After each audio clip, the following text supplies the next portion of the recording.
দিনটা ছিল অষ্টমী আর সময় সুযোগের অভাবে প্রায় এক সপ্তাহ পর ভিডিওটা পোস্ট করছি। অন্যান্য দিনের মতন আজকেও সকালবেলা ঘুম থেকে উঠে থিয়াকে নিয়ে গেছিলাম স্কুলে।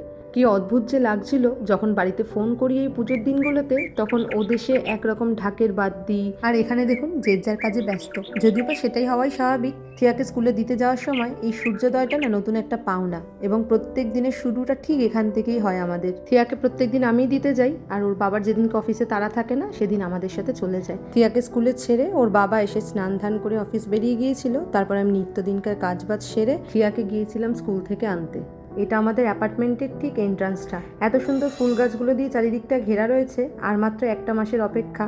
এই ফল সিজন শুরু হলে সব গাছ থেকে ফুল পাতা সমস্ত ঝরে গিয়ে একদম ন্যাড়া হয়ে গাছগুলো দাঁড়িয়ে থাকবে। তারপর ওই বসন্তের শুরুতে গাছগুলো আবার নিজের রূপ ফিরে পাবে।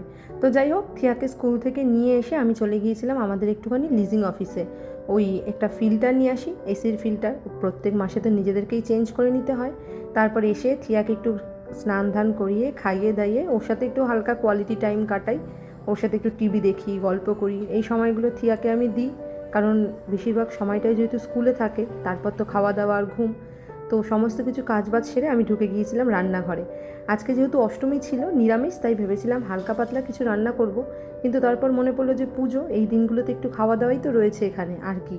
তো সেই কারণে একটুখানি ফ্রাইড রাইস বানাই। এই ফ্রাইড রাইসে না কোনো রকম অতিরিক্ত মশলাপাতি, না কোনো রকম সস, একদম মায়ের মতন করে বানিয়েছিলাম। ছোটোবেলায় আমার জন্মদিনের দিনগুলোতে যখন বন্ধুদেরকে বলতাম, তখন মা ঠিক এরম করেই রাইসটা বানাতো। একদম ঝাপসা, কিন্তু খেতে হতো দুর্দান্ত।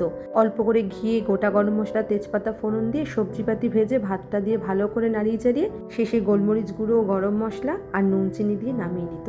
আর এদিকে আমি তার সাথে করেছিলাম একটুখানি দই আলুর দম।